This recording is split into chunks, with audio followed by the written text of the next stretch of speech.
Apenas 7 meses después de ser reclutado a la fuerza, Ismael se encontró en su primer combate, Rubiales Meta, un enfrentamiento brutal por el control de un territorio codiciado, la tierra donde el cultivo de coca dictaba las reglas. Eran 80 guerrilleros contra una coalición de paramilitares y ejército, 400 enemigos. En cuestión de horas, la selva se convirtió en un campo de sangre. Al final del día, solo 40 personas que pertenecían al frente guerrillero sobrevivieron. Entre los sobrevivientes estaba Ismael. Rodeado de disparos y cuerpos, sintió el peso del miedo como nunca antes. Ahí, en medio de la selva, se dio cuenta de algo aterrador. Estaba atrapado en una guerra que él nunca eligió. Bienvenidos a Rutas Perdidas en busca de la libertad. Hoy reviviremos uno de los momentos más dolorosos de la historia reciente de Colombia. Una década en que la vida de millones de personas se vio marcada por el desplazamiento, el reclutamiento y la violencia. Entre 2000 y 2010, el conflicto con las guerrillas, los grupos paramilitares y el narcotráfico impactó a gran parte del país. En el año 2000, Colombia enfrentaba una crisis humanitaria de dimensiones abrumadoras. El conflicto entre las guerrillas, los paramilitares y las fuerzas de seguridad no solo afectaban zonas rurales, sino que la guerra era percibida a diario en las ciudades. En estos años, según el Centro Nacional de Memoria Histórica, más de 3 millones de personas fueron desplazadas, obligadas a abandonar sus hogares para huir de la violencia. Asimismo, según el reporte para el año 2000, el país reportó cerca de 3.000 secuestros en solo un año, posicionando a Colombia como el país con más secuestros en el mundo.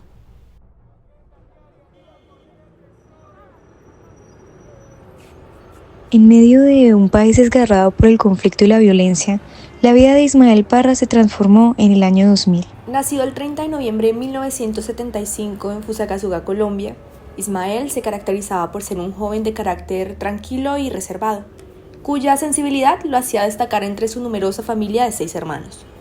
Aunque creció en un entorno algo hostil, con una crianza marcada por la mano dura y la falta de comprensión, Ismael se mantuvo firme en su compromiso de ayudar a su familia. A la edad de 21 años, buscando mejorar su economía, su familia tomó la decisión de mudarse a Bogotá. Sin embargo, a los 24 años, la vida de Ismael dio un giro inesperado. Sin empleo y con la presión de ayudar a sustentar su hogar, escuchó la tentadora propuesta de su vecino don Arcadio. Para ese momento estaba sin trabajo y don Arcadio me dijo que en 6 meses aproximadamente podría regresar con algo de buen dinero. En el momento me pareció la solución perfecta, pero uno a veces confía en las personas equivocadas. Lo que Ismael no sabía era que esa oferta de trabajo disfrazada de oportunidad lo llevaría a un abismo de peligros y decisiones difíciles. Al aceptar el empleo se vio arrastrado a un mundo donde la moral se distorsionaba y los riesgos acechaban en cada esquina. En su búsqueda de estabilidad, la libertad de Ismael se evaporaba, arrebatándole uno de sus derechos fundamentales y cambiando el rumbo de su historia para siempre. El trabajo era ir a raspar hoja de coca por 6 meses al Guaviare. Pagaban 3.000 pesos por arroba de hoja de coca para ese entonces. Era buen dinero, así que la desesperación y el deseo de querer salir adelante hicieron que aceptara esta propuesta. Ismael y un grupo de 30 personas, 28 hombres y 2 mujeres, emprendieron el viaje. El camino fue extenso y agotador. Primero viajaron de Bogotá a Villavicencio en bus, viaje que en carretera dura aproximadamente 3 horas y 20 minutos. Luego de Villavicencio a Puerto Trujillo fue en avioneta privada, un viaje que dura entre 1 hora y hora y media, para que finalmente tomaran camino en carro hasta San Juan del Guaviare. Al llegar a San José los llevaron a la finca Santa Magdalena. Los alrededores de la propiedad estaban llenos de milicianos y comerciantes que apoyaban abiertamente a las fuerzas guerrilleras. Esta fue la primera advertencia para Ismael, una señal de que el mundo en el que se había adentrado estaba lejos de ser lo que esperaba. Esta sospecha se confirmó poco después, cuando Ismael se percató de que estaba rodeado por guerrilleros de las FARC, específicamente miembros del Frente 39. Lo que inicialmente parecía un trabajo sencillo, resultó ser un plan de reclutamiento forzado.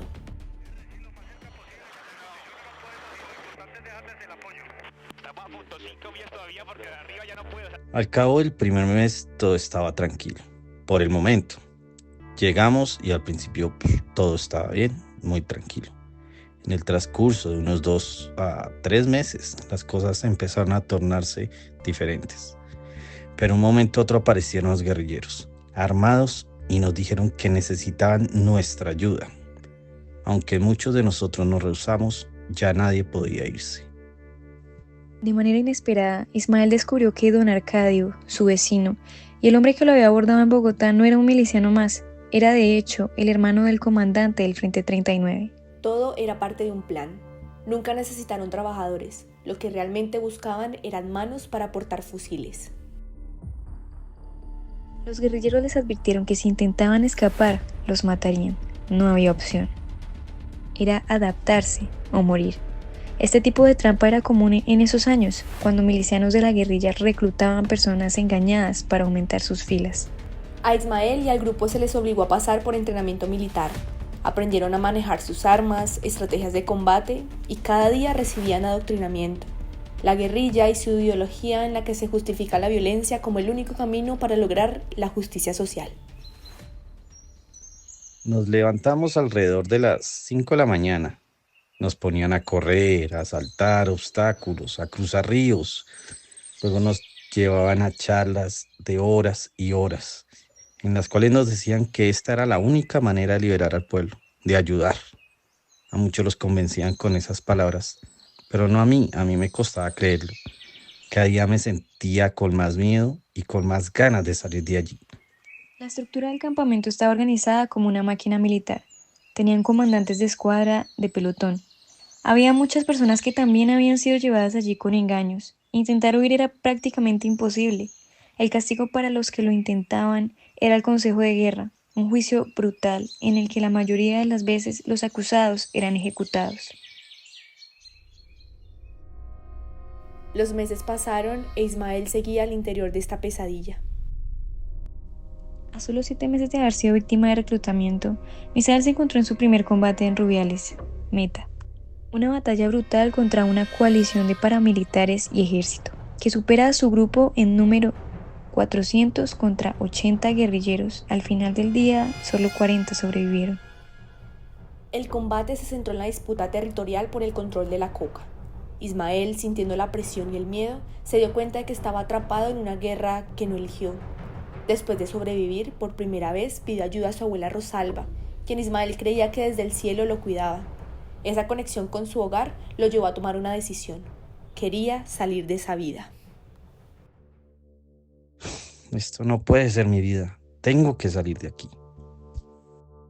Pero salir de esa vida no sería tan fácil. A medida que Ismael continuaba en la guerrilla, se enfrentaba a una realidad desgarradora, la vida cotidiana de un combatiente.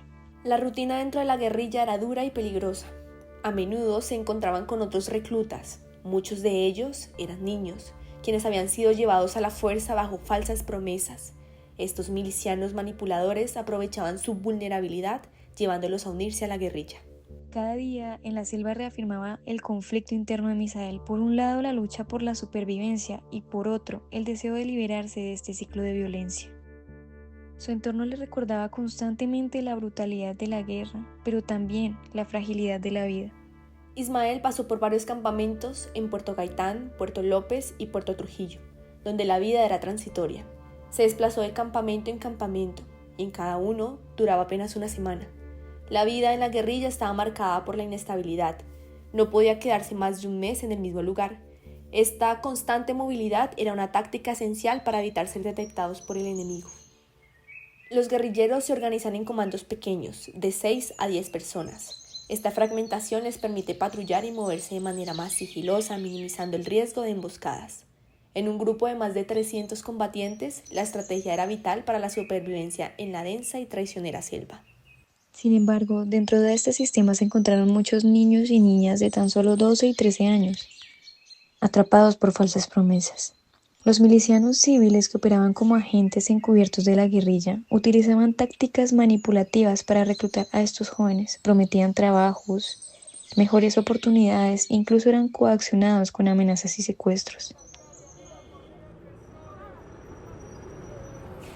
Estos milicianos se mezclaban con la población, aprovechando su apariencia civil para pasar desapercibidos. Su misión era clara: aumentar las filas del grupo armado sin importar el costo humano. En medio del caos y la brutalidad de la guerrilla, Ismael hizo amistades significativas, pero no sin un alto precio. La cercanía era peligrosa. Compartir una risa o una mirada podía ser vista como un complot para escapar. A pesar de la tensión, la convivencia no era mala. Eran hombres y mujeres, muchos de ellos buenos, que habían sido atrapados en una red de mentiras. Entre ellos, Ismael recuerda a dos amigos en particular, Iván y Mauricio. Iván llegó a la guerrilla con su hermana, creyendo que una relación con el líder le proporcionaría algo de protección, pero el destino fue muy cruel con él. Su resistencia, su rebeldía a acatar órdenes lo llevaron a un consejo de guerra y finalmente a su muerte. A menudo la esperanza se desvanece y es reemplazada por desesperación en un entorno como este. Por otro lado estaba Mauricio, un pobre niño de apenas 12 años. Era de Puerto Berrío. Fue engañado por promesas de un trabajo bien remunerado y su intento de ayudar a su familia terminó en una pesadilla sin fin.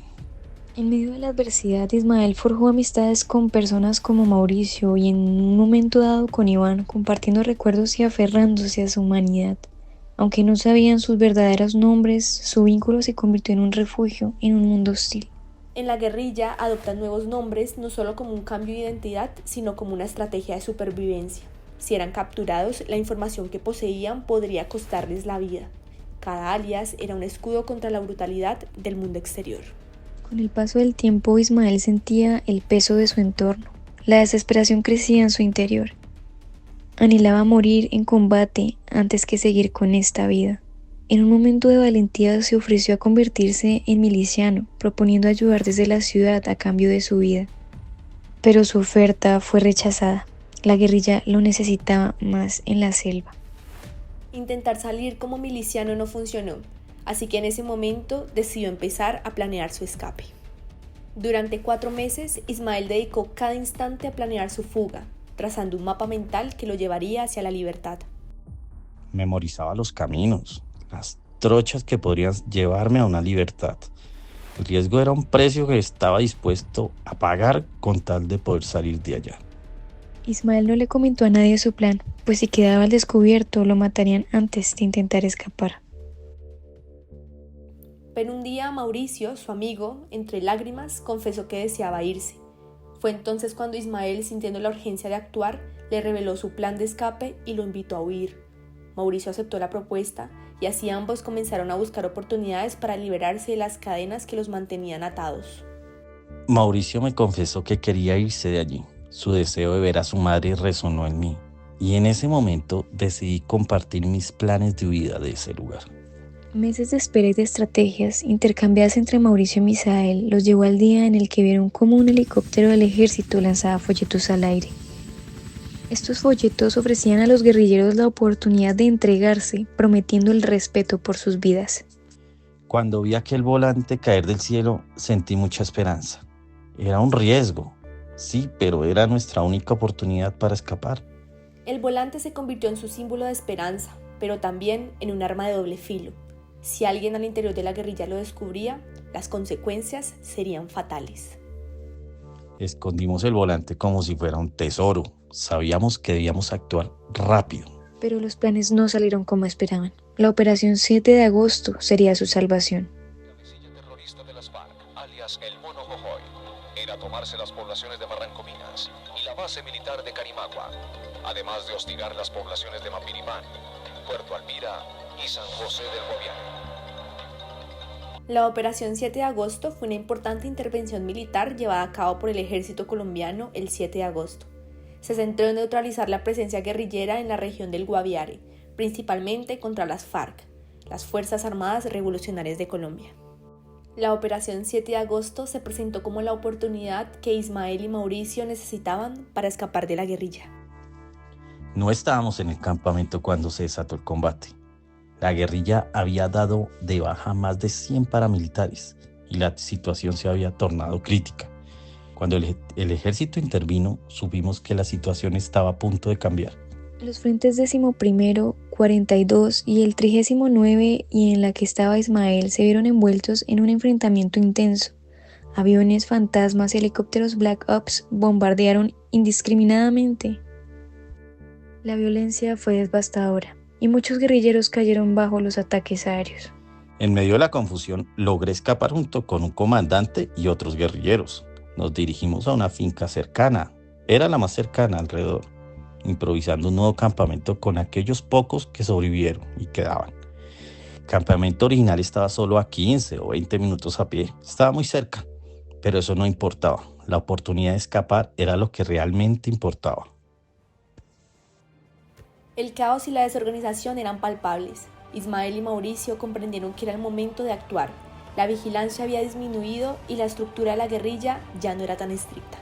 Con el corazón acelerado y la adrenalina al límite, comenzaron a trazar el camino hacia la libertad. En la finca las remesas de comida llegaban, así que todos los guerrilleros se dirigían hacia allí en busca de comida.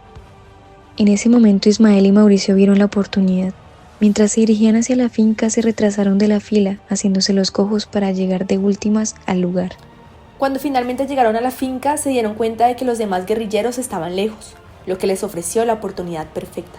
Sin dudarlo, abandonaron la remesa y se adentraron en la trocha, despojados de comida y provisiones, pero impulsados por el deseo de huir. Eran alrededor de las 6:30 de la tarde, cuando empezamos nuestra marcha. Solo llevamos nuestros fusiles y munición, pero la libertad era nuestro único objetivo. Caminaron a ciegas por la selva, sin saber exactamente dónde estaban, pues los caminos que tenían en mente para escapar estaban del otro lado, así que tuvieron que adaptarse a la situación. Durante una semana se adentraron en el monte, descansando solo en intervalos de 2 o 3 horas por día, siempre con el temor latente de ser descubiertos. A veces el cuerpo no respondía, pero había algo que nos mantenía en marcha, el miedo a ser encontrados y esa misma esperanza de un nuevo comienzo. El cansancio era insoportable. A veces simplemente nos quedábamos tirados en medio del monte, sin fuerzas. En una de esas noches pensé que no podríamos continuar. Durante los días las lluvias los acompañaban. A pesar de los torrenciales aguaceros, el temor de ser descubiertos los impulsaba a seguir adelante. El paisaje se convertía en una vasta extensión de monte y lluvia, un entorno opresivo donde los momentos de descanso eran escasos. No podían rendirse. Cada paso, cada esfuerzo los acercaba más a la libertad que tanto anhelaban. Después de una semana de arduo caminar, Ismael y Mauricio finalmente llegaron a la base del ejército. En un intento por evitar ser identificados como guerrilleros, habían dejado sus armas en un lugar seguro. Si los encontraban armados, podían ser ejecutados. Se habían despojado de sus uniformes camuflados, ahora vestían solo una sudadera verde y una camiseta. En estos momentos, Misael pensaba más en su abuela. Con cada paso, pidió a Dios y a su abuela que no la abandonaran, que lo guiaran hacia la libertad. Las palabras de su abuela resonaban en su mente. Te cuidaré en la tierra o en el cielo, pero siempre estaré contigo. Estas palabras se convirtieron en un mantra, una promesa que lo sostenía cuando todo parecía derrumbarse. Aquellos que conocen su historia suelen decir que Ismael tiene un ángel a su lado. Al llegar a la base militar se encontraron con soldados, se identificaron y expresaron su intención de entregarse. Al interior se encontraron con el coronel, quien era un antiguo comandante de la compañía en la que Ismael había servido cuando prestó servicio militar. Al reconocerlo, el coronel actuó de inmediato, brindándoles primeros auxilios. Ismael y Mauricio estaban deshidratados, con los pies hinchados y llenos de ampollas. Durante la atención médica, el coronel nos reveló algo escalofriante.